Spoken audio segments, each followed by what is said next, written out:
इस व्लॉग को लेकर मैं काफ़ी ज़्यादा हेजिटेट था कि बनाऊं कि ना बनाऊं, क्योंकि ये व्लॉग हो सकता है ये कंटेंट काफ़ी लोगों को क्रिंज लगे।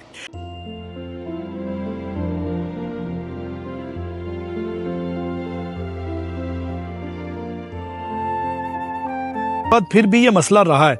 अब देखिए 6 साल बाद ये दोबारा निकल आया है, ये पेन निकल आया दोबारा। थोड़ा सा ट्रीटमेंट जो पाकिस्तान के अंदर 100 रुपए के अंदर हुआ था, चाहे कि वो लॉन्ग लास्टिंग नहीं था, लेकिन यहाँ पे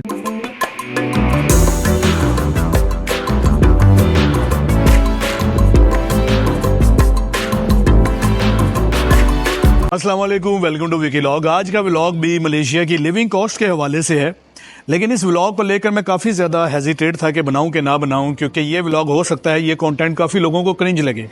लेकिन मैं ये व्लॉग क्यों बना रहा हूं इसका मैं इंशाल्लाह आपको एंड पर एक्सप्लेन करूंगा।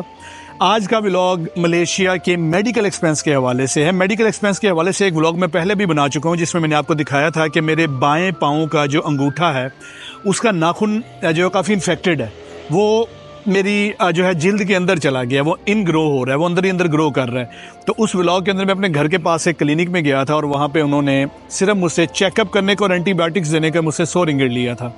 आज मैंने फाइनली डिसीजन लिया कि इसको रिमूव करवा दिया जाए।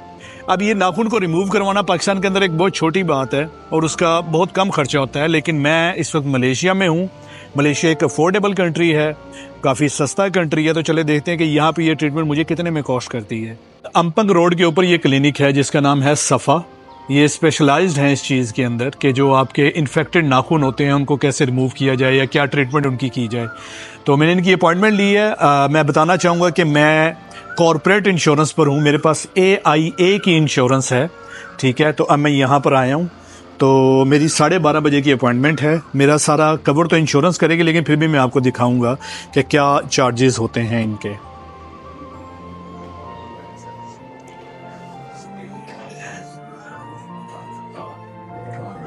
So even though I have appointment at 12:30, but still I'm early. So my appointment is 12:30, but I'm waiting here. Okay. It's good that if you come early. Okay. Yes.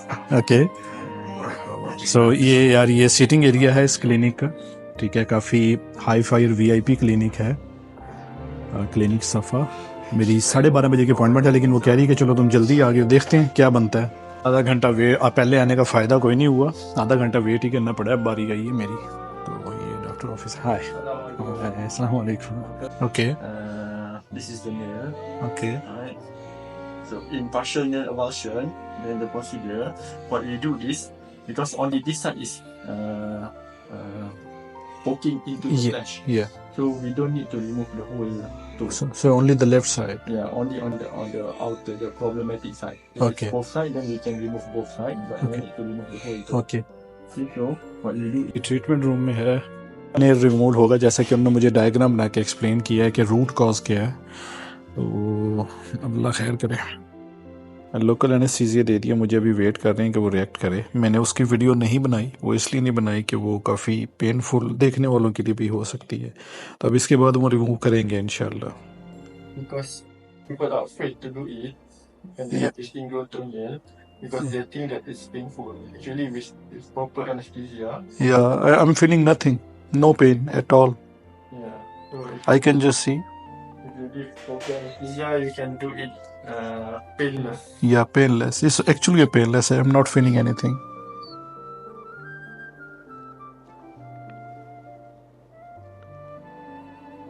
मुझे किसी किस्म का कोई दर्द महसूस नहीं हो रहा और बहुत इजी स्मूथ प्रोसीजर जा रहा है। बस ये जो लोकल एनेस्थीसिया दिया था, वो 2 इंजेक्शन लगाए थे, उसका थोड़ा सा फील हुआ था, कुछ ज़्यादा नहीं। ये अभी बैंडेज चल रही है, ठीक है। ट्रीटमेंट कंप्लीट हो गया है, तो अभी बैंडेज का टाइम है। जी अल्हम्दुलिल्लाह सारा ट्रीटमेंट हो गया। आपको थोड़े थोड़े ग्लिम्स दिए मैंने ट्रीटमेंट के। मैं पूरा जो ट्रीटमेंट है वो कवर नहीं करना चाह रहा था, क्योंकि ये जो मनाजिर होते हैं, ये जो सीन्स होते हैं, काफ़ी लोगों के लिए पेनफुल होते हैं। अब मैं बताता हूँ कि मैंने व्लॉग क्यों बनाया था। यार मेरे इस जो नाखून की है ना, वो प्रॉपर एक हिस्ट्री है, ठीक है। ये 2 दफ़ा पहले निकलवा चुका हूँ मैं, एक दफ़ा सऊदीया से और एक दफ़ा पाकिस्तान से, अब एक दफ़ा मलेशिया से। तो 2 दफ़ा पहले निकलवाया, फिर भी वही मसला होता जा रहा है। अच्छा, जो पाकिस्तान से मैंने निकलवाया था वो बता देता हूँ। ये लास्ट टाइम मैंने पाकिस्तान से निकलवाया था 2019 के अंदर। 2019 के अंदर मेरे घर के पास एक क्लिनिक था, उस पर कोई डॉक्टर नहीं था और लड़के का नाम साजिद था, वो कंपाउंडर था। मैं उसके पास गया हूँ, मैंने कहा यार ये मेरे नाखून का मसला है। उसने कहा बैठो यूँ नहीं काट देने हैं। उसने एक इंजेक्शन लगाया है, इंजेक्शन लगा के उसने वो प्लास्टर डाला है, पता नहीं कौन सा टूल था, उसके पास उसने पकड़ के जड़ से उखाड़ दिया। और इवन दो कि वो अपनी तरफ से एनेस्थीसिया दिया था उसने मुझे, लोकल एनेस्थीसिया, लेकिन मुझे इतना ज़्यादा पेन हुआ फिर भी उसके बाद उसने प्रॉपर कोई चेक नहीं किया कि मुझे एक दफ़ा भी उसने नहीं पूछा कि हाँ यार तुम्हें दर्द तो नहीं, पहले टेस्ट नहीं किया एनेस्थीसिया के बाद हाँ कुछ फील हो रहा है कि नहीं।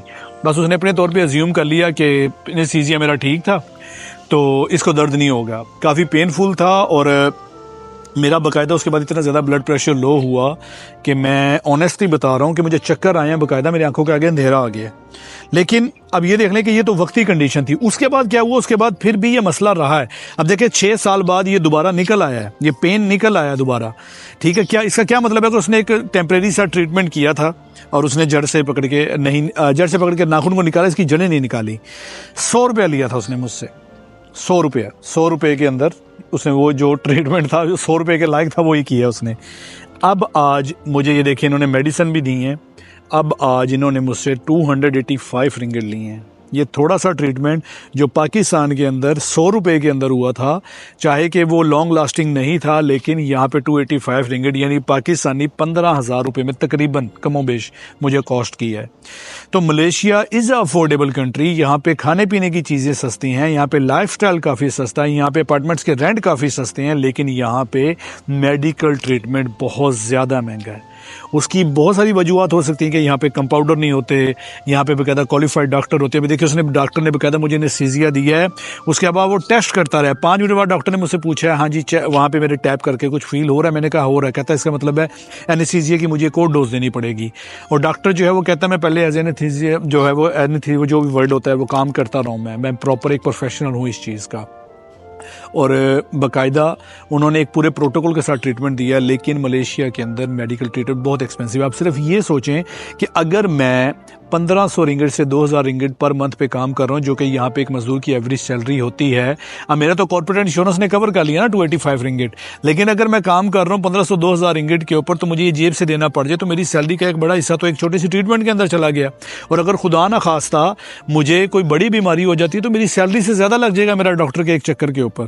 तो moral of the story, moral of the vlog कि जब भी मलेशिया मूव करने का प्लान करना है, किसी भी वीज़े पे आना चाह रहे हैं, कोई अच्छी इंश्योरेंस खरीदिएगा, मेडिकल इंश्योरेंस जो आपके छोटे ट्रीटमेंट से लेकर बड़े ट्रीटमेंट तक भी कवर कर दे, वरना नाको नाक कर्जे में डूब जाएंगे आप अगर आपकी आमदन से ज़्यादा आपका मेडिकल एक्सपेंस हो गया।